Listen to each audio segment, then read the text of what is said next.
بسم اللہ الرحمن الرحیم قالت فاطمۃ الزہراء سلام اللہ علیہا الممتنع من الابصار رؤیتہ ومن الالسن صفتہ ومن الاوہام کیفیتہ۔ محترم ناظرین کرام سلام علیکم، آج ہم پھر دوبارہ آپ حضرات کی خدمت میں بعنوان خطبہ فدق حاضر ہوئے ہیں۔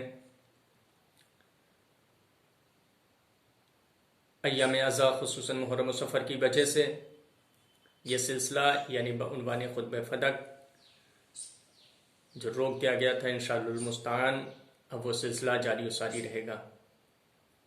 آج ہم آپ کے سامنے معرفت خداوند عالم کے سلسلے میں جو شہزادی کا نورانی بیان، ان کے چند کلمات کے ذیل میں گفتگو ہوگی، تو آئیے ہم شروع کرتے ہیں۔ آپ بیان فرماتی ہیں الممتنع من الابصار رؤیتہ، وہ خدا کہ جس کو آنکھیں نہیں دیکھ سکتی۔ دیکھیں، کسی چیز کو دیکھنے کے لیے چند چیزوں کا ہونا ضروری ہے۔ اول یہ کہ آپ جس چیز کو دیکھ رہے ہیں وہ آپ کے سامنے ہو، دوسرے یہ کہ وہ شے شکل و صورت رکھتی ہو، تیسرے وہ شے رنگ بھی رکھتی ہو، چوتھے اس کے لیے مکان کا ہونا ضروری ہے، مکان سے مراد جگہ کا ہونا ضروری ہے، پانچویں جو آپ چیز دیکھ رہے ہیں وہ آپ سے زیادہ دور نہ ہو، درمیان میں کوئی چیز حائل نہ ہو، چھٹے روشنی کا ہونا ضروری ہے، اندھیرا و تاریک کی نہ ہو۔ یہ 6 صفتیں کہ جو یقیناً جسم کی صفتیں ہیں، اور خدا جسم نہیں رکھتا۔ اس کا مطلب یہ ہے کہ خدا کو آنکھوں کے ذریعے نہیں دیکھا جا سکتا، اور رؤیت خدا کا تصور ہی شان الہی کے خلاف ہے۔ جناب موسیٰ علیہ السلام کی قوم نے اصرار کیا کہ ہم آپ کو نبی رسول اس وقت مانیں گے جب آپ خدا کو علی الاعلان دکھلا دیں، ورنہ ہم آپ کی باتوں پر عمل نہیں کریں گے۔ جناب موسیٰ نے بہت سمجھایا کہ اللہ دیکھا نہیں جا سکتا، لیکن انہوں نے اصرار کیا۔ اللہ سے جناب موسیٰ نے اپنی قوم کے احمقانہ سوالات کی وجہ سے کہا، اے اللہ تو مجھے دکھا دے۔ آواز آئی لن ترانی، موسیٰ تم کبھی مجھے نہیں دیکھ سکتے ہو، ہرگز ہرگز تم ہمارا دیدار نہیں کر سکتے۔ لیکن جناب موسیٰ کی قوم نہ مانی، تو سورہ نساء آیت نمبر 153 میں ارشاد ہوتا ہے، فَقَالُوا أَرِنَا اللَّهَ جَهْرَةً فَأَخَذَتْهُمُ الصَّاعِقَةُ بِظُلْمِهِمْ۔ فَقَالُوا، پس جناب موسیٰ علیہ السلام کی قوم نے موسیٰ سے کہا، آپ ہمیں اللہ دکھلا دیجئے، جَهْرَةً عَلَى الْإِعْلَانِ، فَأَخَذَتْهُمُ الصَّاعِقَةُ بِظُلْمِهِمْ، تو ان کے اس اصرار اور اس کی زیادتی اور ظلم کی وجہ سے ایک بجلی نے انہیں گرفت میں لے لیا، نتیجہ ہلاکت ہو۔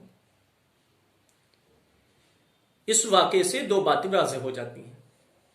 اول تو یہ کہ خدا کو آنکھوں کے ذریعے نہیں دیکھا جا سکتا، دوسرے یہ کہ جو قوم اپنے زمانے کے نبی کی باتوں کو نہیں مانتی وہ ہلاک ہو جایا کرتی ہے، وہ عذاب کا مستحق ہو جایا کرتی ہے۔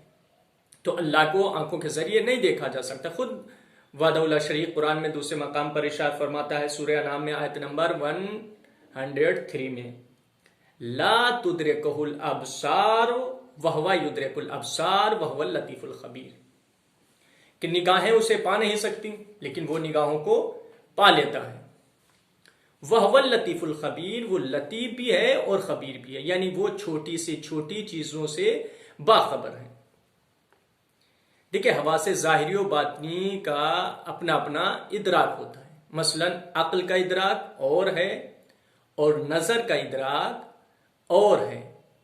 اس آیت میں اللہ کہہ رہا ہے لا تدرکہ الابصار، نگاہیں اسے نہیں پا سکتی، یعنی خدا کا ایسا وجود نہیں ہے جو نگاہوں کے حس و ادراک کے دائرے میں آ سکے۔ لیکن بڑے افسوس کے ساتھ یہ بات کہنا پڑتی ہے کہ کچھ لوگوں کا عقیدہ ہے کہ خدا جسم رکھتا ہے، اور آسمان سے زمین پر خدا گدھے پر سوار ہو کر نازل ہوتا ہے۔ اللہ اکبر۔ آپ ذرا سوچیں، جن لوگوں کا عقید توحید اتنا کمزور ہو تو پھر ان کا عقید نبوت و امامت اور قیامت کا کیا حال ہوگا؟ جبکہ عقید توحید اصل دین ہے۔ جب عقید توحید ہی اتنا کمزور ہے تو پھر اور دیگر عقیدہ کیا ہوگا؟ جب عقیدہ اتنا خراب ہے تو پھر ان کا عمل کا کیا معیار ہوگا؟ اس لیے کہ جتنا اچھا عقیدہ ہوگا اتنا اچھا عمل ہوگا۔ تو خدا کو آنکھوں کے ذریعے نہیں دیکھا جا سکتا۔ اگلا جملہ شہزادی بیان فرماتی وَمِنَ الْأَلْسُنِ صِفَتُهُ، وہ خدا نہیں کہ جس کی صفات زبان کے ذریعے بیان کیے جا سکتے، یعنی خدا کی توصیف بیان کرنے سے زبانیں قاصر ہیں، کما حق اس کی تعریف نہیں کر سکتی۔ کیوں؟ اس لیے کہ زبان مخلوق ہے اور مخلوق کو یہ قدرت حاصل نہیں ہے کہ وہ کما حق خالق کی تعریف و توصیف بیان کر سکے۔ جیسا کہ مولا کائنات بھی نہج البلاغہ کے پہلے خطبے میں فرماتے لیسا لصفته حد محدود ولا نعت موجود، خدا کے صفات کے نہ کوئی ساحل ہے اور نہ سرحد ہے جس تک جا پہنچے، یعنی جب اس کے صفات لامحدود ہیں تو پھر یقیناً ان صفات کی کما حق تعریف کوئی نہیں بیان کر سکتا۔ اس کے آگے شہزادی بیان فرماتی وَمِنَ الْأَوْهَامِ كَيْفِيَتُهُ، خدا وہ نہیں کہ جسے وہم و خیال کے ذریعے درک کیا جا سکے، یعنی وہم و خیال کے ذریعے اس ذات کا ادراک کرنے سے وہم و خیال قاصر ہے۔ انسان وہم و خیال کے ذریعے اللہ کو درک نہیں کر سکتا۔ دیکھیے دو چیزیں یہاں بیان کی، ایک وہم، دوسری کیفیت۔ وَمِنَ الْأَوْهَامِ كَيْفِيَتُهُ، وہم کیا ہے؟ دیکھیے اللہ نے انسان کو کچھ ظاہری طاقتیں عطا کی ہیں، کچھ باطنی طاقتیں عطا کی ہیں۔ ظاہری طاقتیں جیسے حواس خمسہ، لامسہ، واضحہ، لامسہ، ذائقہ، سامعہ، شامہ، یہ چیزیں وغیرہ وغیرہ۔ ویسے ہی باطنی قوتیں ہیں، انہی باطنی قوتوں میں ایک قوت کا نام ہے قوت واہمہ۔ قوت واہمہ اس قوت کو کہتے ہیں جس کے ذریعے انسان اشیاء کی جزیات کا ادراک کرتا ہے، اور قوت واہمہ ہی کے ذریعے انسان ایک تصویر بنا لیتا ہے ذہن میں۔ فرض کریے آپ نے تاج محل کا دیدار کیا، مثال سمجھانے کے لیے آپ نے تاج محل کا دیدار کیا، تاج محل کو دیکھا یا سوشل میڈیا کے ذریعے۔ ایک مدت گزرنے کے بعد جب آپ کے سامنے لفظ تاج محل بولا جاتا ہے تو فوراً ایک تصویر آپ کے ذہن میں آ جاتی ہے، ایک خاکہ آپ کا ذہن بنا لیتا ہے کہ تاج محل اس کنڈیشن کا ایسا ہے۔ تو آپ نے تصویر جو بنائی یہ قوت وہمہ کے ذریعے بنائی۔ تو شہزادی بیان فرماتی ہیں کہ کسی بھی شے کی تصویر آپ نے ذہن میں قوت وہمہ کے ذریعے بنائی، لہذا قوت وہمہ کے ذریعے تصویر بنائی جا سکتی ہے اور خدا کی کوئی تصویر نہیں ہے، لہذا قوت وہمہ یعنی وہم و گمان کے ذریعے بھی خدا کی ذات کو درک نہیں کیا جا سکتا ہے۔ خود مولا کائنات نہج البلاغہ کا خطبہ نمبر 184 میں ارشاد فرماتے ہیں، یہ خطبہ توحید کے سلسلے سے، ویسے تو مولا کائنات کا ہر کلام شاہکار ہے، بے مثال ہے، لیکن یہ خطبہ نمبر 184 توحید کے سلسلے سے بہت عمدہ اور بہترین خطبہ ہے۔ اس کو میں ایک ادنا سے طالب علم کی حیثیت سے علم پسند بھائیوں سے کہوں گا کہ آپ اس خطبے کو ضرور پڑھیے، جہاں بیان فرماتے ہیں، البتہ اس خطبے کو پورے کو نہیں بیان کیا جا سکتا لیکن چند کلمات بیان کیے دیتے۔ مولا کائنات بیان فرماتے ما وحدہ من کیفہ، جو اللہ کو کسی کیفیت میں لائے اس نے توحید کا اقرار نہیں کیا۔ وَكَيْفَ يَجْرِي عَلَيْهِ مَا هُوَ أَجْرَاهُ، بھلا جو چیز مخلوقات پر طاری کی ہو وہ اس پر کیوں کر طاری ہو سکتی ہے؟